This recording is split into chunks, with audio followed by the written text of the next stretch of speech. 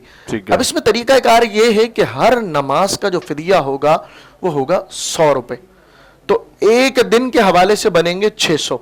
اب 600 کو آپ کو ضرب دینا ہے 35 سال سے, جو رقم آئے اسے آپ اس امید پر ادا کریں کہ رب ذوالجلال ہم سے راضی ہو جائے اور ہم سے نماز کے حوالے سے باز پرس نہ ہو. ہوتا کیا ہے شیخ صاحب, ہم نے بارہا یہ بات دیکھی کہ آپ اگر اسی اماؤنٹ کو کیلکولیٹ کرنے لگیں تو یقینی سی بات ہے یہ لاکھوں میں آئے گا. بالکل. انسان کا دل پسیج جاتا ہے کہ اتنی بڑی یار میں نے تو ادا کرنے میں نہیں سوچا, تو قضا کرنے میں اتنی بڑی رقم کیسے دے دوں؟ تو یہی تو تیرا امتحان ہے. ان الشیطان لکم عدو مبین, یہاں نہیں تو کہاں آئے گا؟ 2 دشمن ہے نا, ایک تو ظاہری دشمن ہے شیطان اور ایک نفس ہے باطنی دشمن, ان النفس لامارۃ بالسوء. دونوں دشمنوں نے اس وقت بھی حملہ کرنا ہے کہ یار مثال کے طور پر, مثال تمثیل پیش کر رہا ہوں, 40 لاکھ روپیہ بنا. اب یار 40 لاکھ روپیہ بن گیا یار, میں تو نہیں دے سکتا, میں اپنے ماں باپ سے پیار کرتا ہوں مگر 40 لاکھ نہیں دوں گا. مجھے اگر کسی نے بتایا کہ اس سبب خدا نخواستہ اس سبب والدین کی قبر میں عذاب ہو رہا ہے اور یہ نذیر بھی نظر آ رہی ہے کہ یہ عذاب اٹھ سکتا ہے, پر میں 40 لاکھ نہیں دے سکتا, تو ہمیں یہ سوچنا چاہیے کہ اگر ہم اپنے والدین سے پیار کرتے ہیں تو والدین سے بڑھ کر مقام اللہ کا ہے, بے شک والدین سے بڑھ کر مقام رسول پاک صلی اللہ علیہ وسلم کا ہے. اور رسول پاک صلی اللہ علیہ وسلم نے کسی بھی حال میں نماز کو چھوڑا نہیں, نماز کو ادا کر کے دکھایا. بالکل. اور یہاں تک اپنی امت کے لیے ایک روشن چراغ چھوڑ دیا کہ میں تو معراج کر کے آ گیا, کہ تیری معراج تو لوح و قلم تک پہنچا, میری معراج کہ میں تیرے قدم تک پہنچا. میں تو معراج کر کے آیا ہوں مگر تمہارے لیے نماز کی صورت میں معراج لایا. تو ہمیں چاہیے کہ اپنی اس معراج کو ہمیشہ پاتے رہیں, اللہ کی بارگاہ میں جبین ناز کو اپنی جھکاتے رہیں. جبین ناز اس لیے بھی استعمال میں کرتا ہوں کہ یہ جو سر بلند ہے یہ مصطفیٰ کی غلامی کے توسل سے بلند ہے, اور اسی جبین کو جب ہم جھکاتے ہیں تو اللہ تعالیٰ بہت خوش ہوتا ہے. ٹھیک ہے, اللہ تعالیٰ کی بارگاہ میں دعا اللہ تعالیٰ ہمیں قضا نمازوں سے بچائے. حضرت صاحب یہ جو آپ نے بات کی, کیا یہ تو مرنے والے کے لیے فدیہ, لیکن زندہ بھی انسان اپنی نماز کا فدیہ دے سکتا ہے؟ اچھا, زندہ اپنی نماز کا فدیہ کیسے دے گا؟ دیکھیں, زندہ اگر صحت مند ہے, اور اس کے علاوہ ایک تو صحت ہے وہ تو ظاہری امراض سے جڑی ہے, جو انسان ہمیں صحت مند نظر آ رہا ہے یقینی سی بات ہے اس میں کوئی ظاہری مرض نہیں پایا جا رہا. ایک ہے باطنی مرض, وہ ہے نماز سے سستی. باطنی مرض, اس کے قدم ہی نہیں اٹھتے نماز کی طرف. اب ایک ایسا شخص ظاہراً صحت مند ہے اور اتنی غفلت کا شکار ہے کہ یار میں فدیہ دینا چاہتا ہوں, پیسہ بہت ہے, تو اسے کہا جائے گا آپ پہ یہ بات لازم نہیں, آپ پہ لازم ہے کہ آپ نماز پڑھنے. یہ تو پہلی صورت ہو گئی آپ کے سوال کی. دوسری صورت کی طرف چلتے ہیں. ایک ایسا شخص ہے کہ جو اتنا بیمار ہے، اس قدر بیمار ہے کہ اس کے بارے میں ڈاکٹر، اور ڈاکٹر بھی وہ کہ جو ماہر ہو اپنے کام میں، صحیح، اور سب سے بڑی اس کے لیے شرط یہ ہے کہ عاشق رسول مصطفیٰ کا وفادار۔ اللہ اکبر۔ اگر ایسا ڈاکٹر یہ بات کہہ دے کہ یہ نماز تو ادا ہی نہیں کر سکتے، یہ ہل بھی نہیں سکتا ہاں، اپنے سے۔ تو یہ جواز کی صورت بنتی ہے کہ ہاں اب ایسے شخص کا فدیہ دیا جا سکتا ہے۔ حضرت یہ بتائیے کہ آخری سوال یہ ہے کہ قضا نماز کی کتنی رکعتیں انسان قضا نمازوں کے طور پر ادا کرے گا؟ جی یہ میں نے پہلے بھی عرض کی، آپ نے پھر سے سوال کیا، اللہ تعالیٰ آپ کو اپنی رحمتوں سے کافی حصہ عطا فرمائے۔ قضا نماز ادا کرنے کا طریقہ بہت ہی آسان ہے۔ فجر کی 2 رکعتیں، ظہر کی 4 رکعتیں، عصر کی 4 رکعتیں، مغرب کی 3 رکعتیں اور عشاء کی 4 رکعتیں۔ ٹھیک ہے، ان سب کو آپ ملا لیجئے، بنتی ہے 17 رکعتیں۔ پھر وتر کی آپ 3 اور ملا لیں، یہ بن گئی 20 رکعتیں۔ آپ کو 20 رکعتیں ادا کرنی ہے قضائے عمری کے طور پر۔ اسی کے ساتھ ساتھ میں شیخ صاحب آپ کے گوش گزار ایک بات کرتا ہوں، اس میں تھوڑا سا یہ کہ سورہ اسی طرح ملانی ہے یا اس میں تھوڑی سی کمی کر لیں؟ جی میں اسی طرف میں بڑھ رہا تھا، کیونکہ آپ ہمارے بڑے ہی ہیں، بچپن سے ہی میں نے یہ بات دیکھی ہے، اور میں یہ بات بتانے میں شرم بھی محسوس نہیں کرتا کہ جب میری دستار بندی یعنی عالم میں بن رہا تھا، دستار سجائی جا رہی تھی، تو اس میں بھی آپ کو میں نے پہلی مرتبہ آپ کی زیارت کی تھی۔ اللہ تعالیٰ آپ کا سایہ بھی سلامت رکھے اہل سنت کے چرخ پر۔ آپ کے سوال کی طرف آتے ہیں، آپ نے جو سوال کیا بہت اچھا اضافہ ہے۔ میں آپ کو بتا رہا تھا 20 رکعتیں یومیہ بنیں گی، آپ نے 20 رکعتیں ادا فرمائیں۔ اب یہ ہے کہ یار میں تو قضا نماز پڑھ رہا ہوں، کیا ہی اچھا ہوتا کہ رب کی طرف سے کوئی تخفیف مل جاتی، کیا ہی اچھا ہوتا کہ وہ تصور میرے دامن میں آ جاتا کہ دین اسلام تو آسان ہے۔ صحیح، تو شریعت نے یہاں بھی آپ کی فطرت کا خیال رکھا ہے، آپ کو 4 تخفیفات دی ہیں۔ پہلی تخفیف کیا دی ہے؟ وہ نمازیں کہ جن میں 4 رکعتیں ہوتی ہیں، یا وہ نماز کہ جس میں تیسری رکعت ہے، میری مراد مغرب کی، تو اس میں پہلی تخفیف یہ ہے کہ فرض کی تیسری اور چوتھی رکعت میں آپ سورہ فاتحہ نہ پڑھیں، بلکہ 3 مرتبہ سبحان اللہ سبحان اللہ سبحان اللہ کہہ لیں۔ یہ تو ہو گئی آپ کے لیے پہلی تخفیف۔ دوسری تخفیف یہ ہے کہ جب آپ سجدے اور رکوع میں جائیں تو آپ کو پتا ہے جب آپ ادا پڑھ رہے ہیں تو 3 مرتبہ کہیں گے سبحان ربی العظیم اور سبحان ربی الاعلی۔ قضا میں آپ 3 مرتبہ نہیں 1 مرتبہ کہیں، آپ کا ماشاءاللہ۔ 2 تخفیفات ہو گئی۔ تیسری تخفیف کی بات کرتے ہیں وتر۔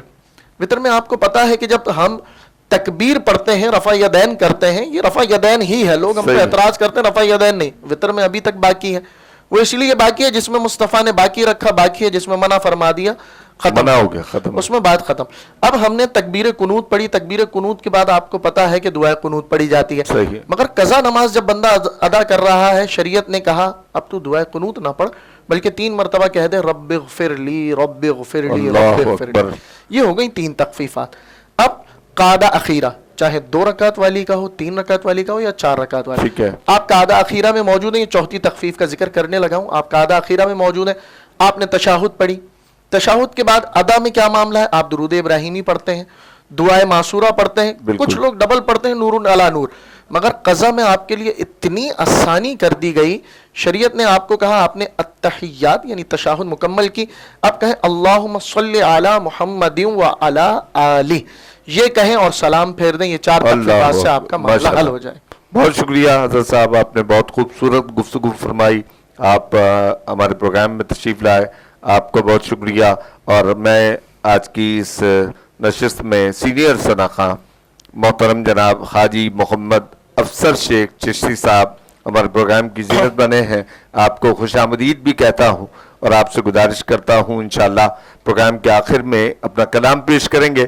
ناظرین کرام، قضا نمازوں کے حوالے سے احکام شریعت آپ نے مفتی صاحب سے سماعت فرمائے، آخر میں حاجی محمد افسر شیخ چشتی سلیمانی صاحب اپنا کلام پیش کریں گے۔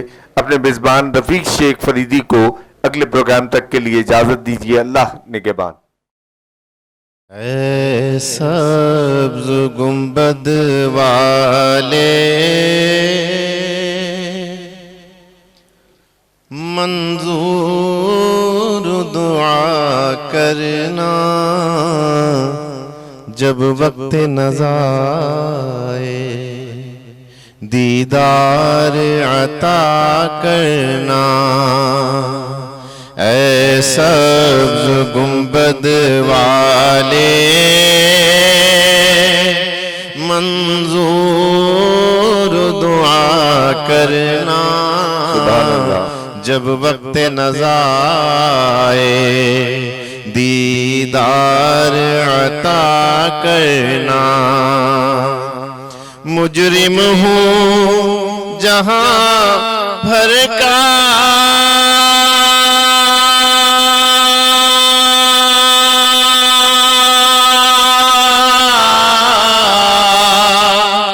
محشر میں برم رکھنا مجرم ہوں جہاں بھر کا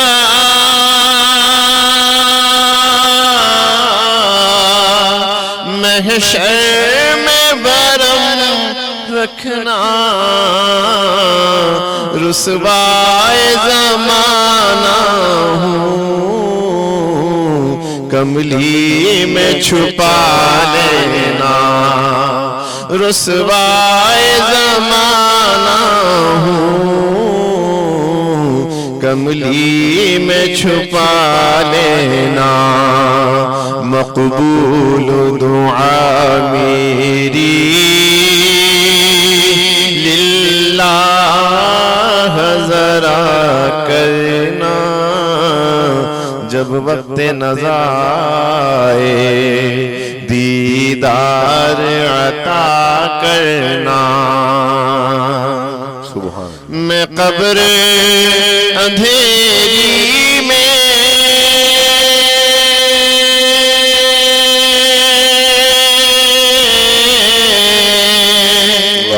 گھبراؤں گا جب تنہا میں قبر اندھیری میں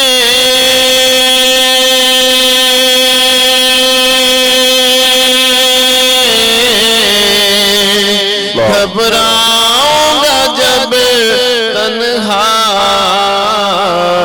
تو امداد میری کرنے